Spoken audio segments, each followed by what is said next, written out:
Luca Bassani vai entrar agora porque o presidente dos Estados Unidos, Joseph Robinette Biden, vulgarmente conhecido como Joe Biden, voltou a cometer gafes durante um discurso nos encontros da OTAN. Ai, ai, ai.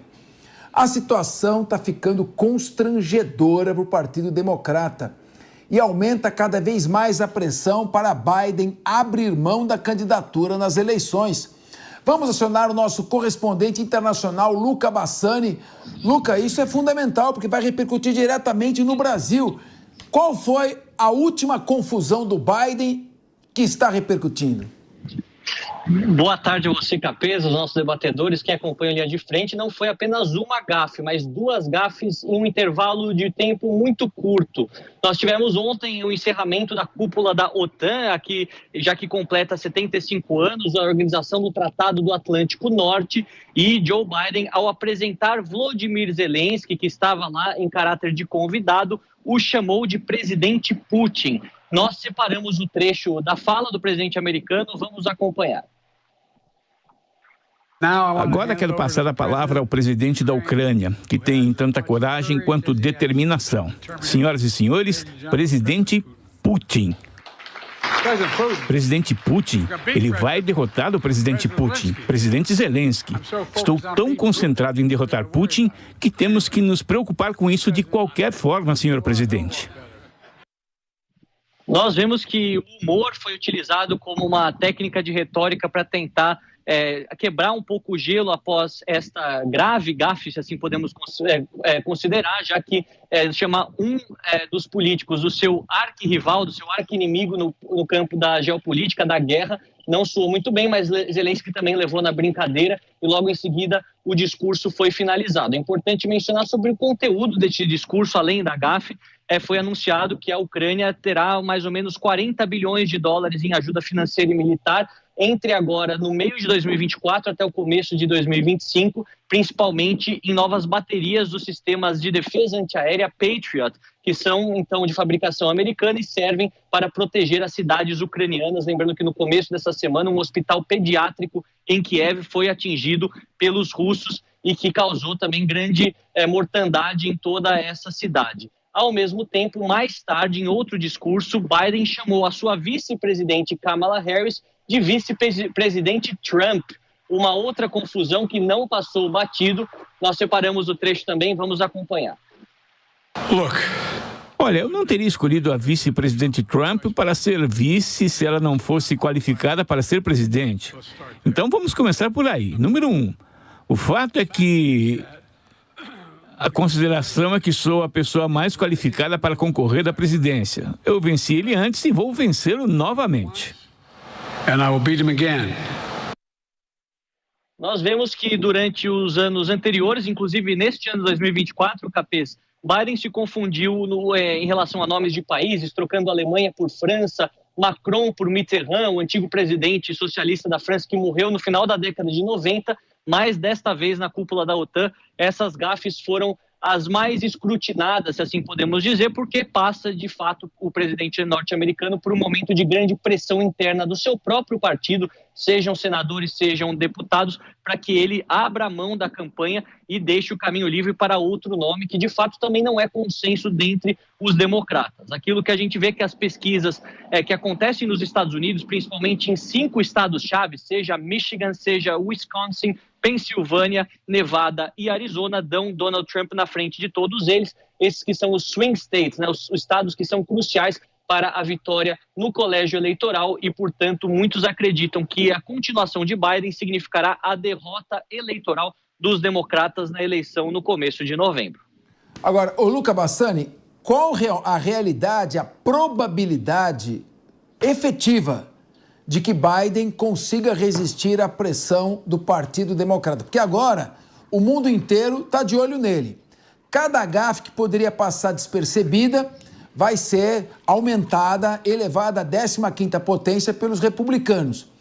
Você acredita, pela sua experiência, que o Biden conseguirá resistir a essa pressão? E aí eu emendo com essa pergunta.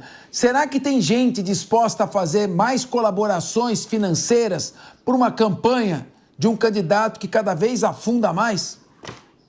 De fato, essa é uma preocupação, a questão do dinheiro, além da questão política. Nós sabemos que um dos principais doadores para a campanha democrata, o ator George Clooney, durante essa semana também pediu para que Biden se afaste da campanha e abra espaço para uma outra alternativa dentro do Partido Democrata. Ao mesmo tempo, outros importantes políticos que fizeram nome dentro do partido, como Nancy Pelosi, que foi a última, inclusive, presidente do Congresso e uma congressista de longa data, diz que cabe ao presidente decidir, mas que, de fato, há esse tipo de conversa na cúpula do Partido Democrata para saber quais seriam os nomes mais viáveis, eleitoralmente falando, para substituir o presidente norte-americano. Nós sabemos que Kamala Harris, que seria a opção natural, já que é a vice-presidente, não é um nome muito competitivo no aspecto eleitoral, principalmente contra Donald Trump, que nesses estados cruciais que eu mencionei anteriormente já a derrotaria, pelo menos no momento em que essas pesquisas são feitas agora.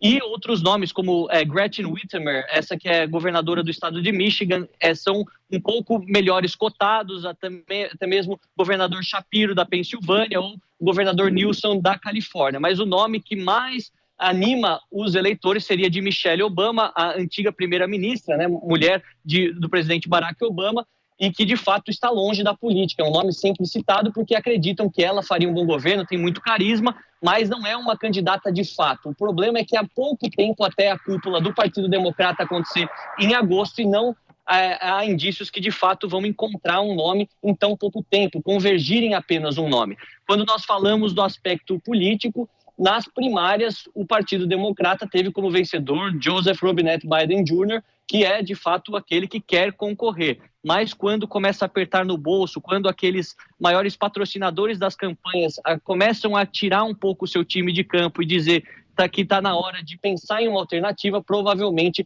aqueles que de fato tomam as decisões dentro do Partido Democrata, que não é Joe Biden, poderão então empurrar uma opção na última hora, e nós só saberemos quando isso acontecer na convenção do Partido Democrata no mês de agosto. Diego Tavares. Luca Bassani, um prazer conversar com você aqui no Linha de Frente mais uma vez. Luca, eu acabei de verificar aqui que doadores do Partido Democrata congelaram 90 milhões em doações, enquanto o presidente Biden for o candidato pela sigla. Eu acho que isso, de certa forma, encaminha para uma inviabilidade da candidatura do atual presidente. Nessa perspectiva, considerando todos os nomes que você trouxe aí, qual que é o cenário político de cada um, os prós e contras de cada uma das possíveis candidaturas a substituírem aí a candidatura do presidente Joe Biden?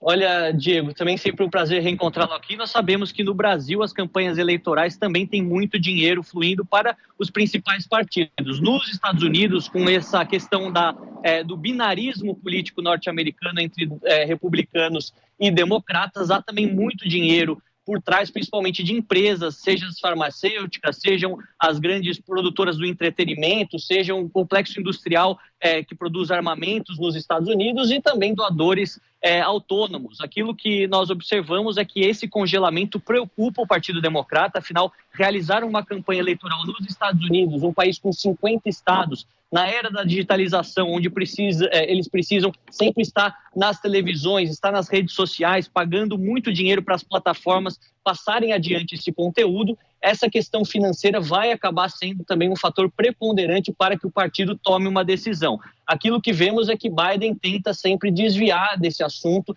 dizendo que ele já derrotou o Trump no passado, seja quando foi presidente em 2020, seja também através de outras campanhas no aspecto mais regional. Trump, de fato, não era um candidato, mas sempre teve intuitos políticos e acabou não vingando. Então, ele tenta utilizar esse aspecto histórico. Mas o que muito preocupa os americanos é que até mesmo dentro dos eleitores democratas já há uma rejeição ao seu nome e o pedido por renovação. O problema é que está tudo muito próximo de acontecer, tanto a convenção do partido quanto as eleições, e essa deveria ter sido uma alternativa pensada antes. É importante a gente mencionar que o Partido Republicano, apesar de ter Donald Trump como de fato o candidato, pensou em outras opções, considerando que ele poderia estar preso, que ele poderia ter a sua candidatura inviabilizada por conta dos processos judiciais. Então achou naquele momento o governador da Flórida, Ron DeSantis, achou também a me fugiu o nome agora, mas Nikki Haley, que também concorreu nas primárias, ambos perderam e Trump foi, de fato, referendado como candidato. O Partido Democrata nem chegou a fazer isso, impediu o Bob Kennedy de concorrer pelos democratas e acabou afastando qualquer outro nome que não fosse Joe Biden. Agora há, de fato, muitos que querem essa substituição, mas provavelmente não dará tempo antes das eleições, na minha modesta opinião.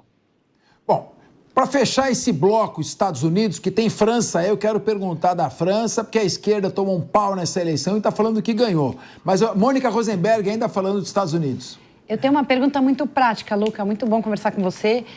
Existe alguma restrição legal, jurídica, para que, quando essa troca seja feita, o financiamento da campanha do sucessor do Biden como candidato decorra normalmente, ou existe uma dificuldade financeira? Porque fica difícil entender quem está de fora, que está vendo ele aí nessa luta, apanhando, quer que o juiz jogue a toalha. Por que o Partido Democrata está demorando tanto?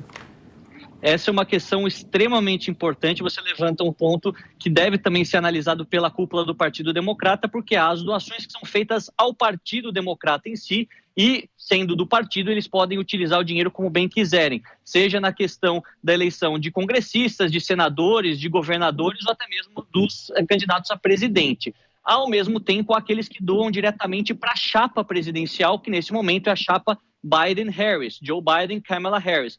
O problema é que, caso haja uma mudança e que não sejam nenhum desses dois nomes envolvidos na chapa, aí há problemas jurídicos de transferir esses fundos que foram doados para a chapa diretamente para a chapa substituta. Outros dizem que, exatamente por isso, talvez escolher Kamala Harris como a substituta seria algo mais fácil, porque ela, fazendo parte desta chapa, poderia receber os fundos sem maiores problemas. Mas poderá sim ser uma questão utilizada até mesmo pelos republicanos. Não há uma espécie de justiça eleitoral dentro dos Estados Unidos, como nós temos no Brasil, mas isso é levado para a justiça comum e será analisado em cada um dos estados, em cada uma das cortes, e poderia, de fato, complicar a eleição daquela chapa que herdasse, mais ou menos, a candidatura de Joe Biden e Kamala Harris. Bom, vamos falar um pouquinho da França, do nosso querido protecionista Emmanuel Macron, o falso amigo da Amazônia, o inimigo do agro brasileiro, da economia brasileira. Vamos falar desse Macron, o famoso parece Emmanuel. O Macron pediu, então, a coalizão de partidos. Explica por que ele precisa dessa coalizão de partidos se a esquerda ganhou a eleição. Vamos recapitular para a nossa audiência que a Assembleia Nacional da França, que é o órgão legislativo que de fato tem o primeiro-ministro como o seu chefe, ela tem 577 cadeiras. Dessas 577, fazendo a aritmética básica, chegamos a 289 que são necessárias para uma maioria absoluta. O problema é que nenhum dos três grandes blocos do parlamento conseguiu chegar perto disso. Nós temos a Fronte Nacional Republicana da esquerda, que vai desde a esquerda radical de Jean-Luc Mélenchon até a centro-esquerda dos socialistas, com mais ou menos 185 cadeiras.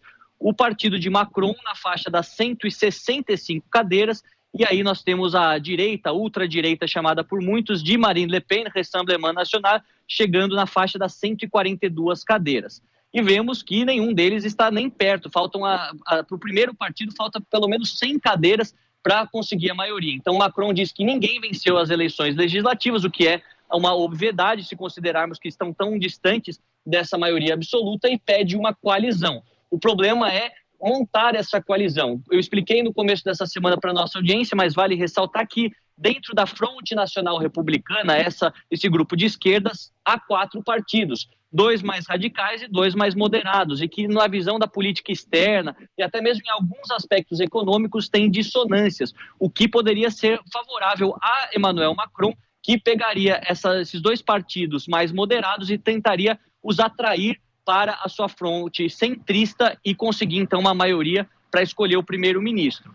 O ponto é que isso não é fácil, há muita resistência de um lado e do outro, e a impossibilidade de chamar novamente eleições. Afinal, a legislação francesa permite que eleições legislativas desse porte aconteçam apenas uma vez a cada 365 dias. Então, é uma paralisia legislativa, um cenário muito ruim para a França, que neste ano teria coisas importantes para votar no aspecto econômico e migratório, além de ter logo mais as Olimpíadas, que de fato já atrasariam todo o calendário político do país. Então, Emmanuel Macron tenta dizer que é necessária uma coalizão, tentando puxar os esquerdistas do centro mais próximo do seu partido, mas nada garante que isso será bem sucedido e tudo indica que será um momento difícil para os franceses, com mais muitas semanas de negociações nos bastidores. Então, minha última pergunta. A extrema esquerda, liderada por Jean-Luc Mélenchon, ficou em último lugar nessas eleições. Eu pergunto, a esquerda ganhou ou foi o centrão que ganhou fazendo um acordaço com a esquerda? E a direita cresceu ou diminuiu? É a minha pergunta. Olha, Jean-Luc Mélenchon não ficou em último, mas ele teve inclusive um crescimento das cadeiras, mas ele não ganhou a eleição e exatamente por isso não poderá governar e depende de outras coalizões com os partidos mais ao centro para conseguir fazer com que a esquerda possa nomear ministros e até mesmo ter o primeiro-ministro da França, que é o chefe de governo nesse sistema de semipresidencialismo, né? Aquilo que a gente vê que tanto a esquerda quanto a direita cresceram o número de cadeiras. Fronte Nacional Republicana cresceu 50 cadeiras, Rassemblement National cresceu 52 ou 54 cadeiras e Macron diminuiu 90 cadeiras. E mesmo com essa queda expressiva, ainda acredita que conseguirá montar um governo pelos próximos 3 anos até as próximas eleições presidenciais e legislativas que acontecerão em abril, maio de 2027. Muito bem, muito obrigado, meu querido Luca Bassani. Aqui a gente não vai chamar de extrema-direita quem não pratica atos de terrorismo e violência. Portanto, é direita, não tem extrema-direita aqui.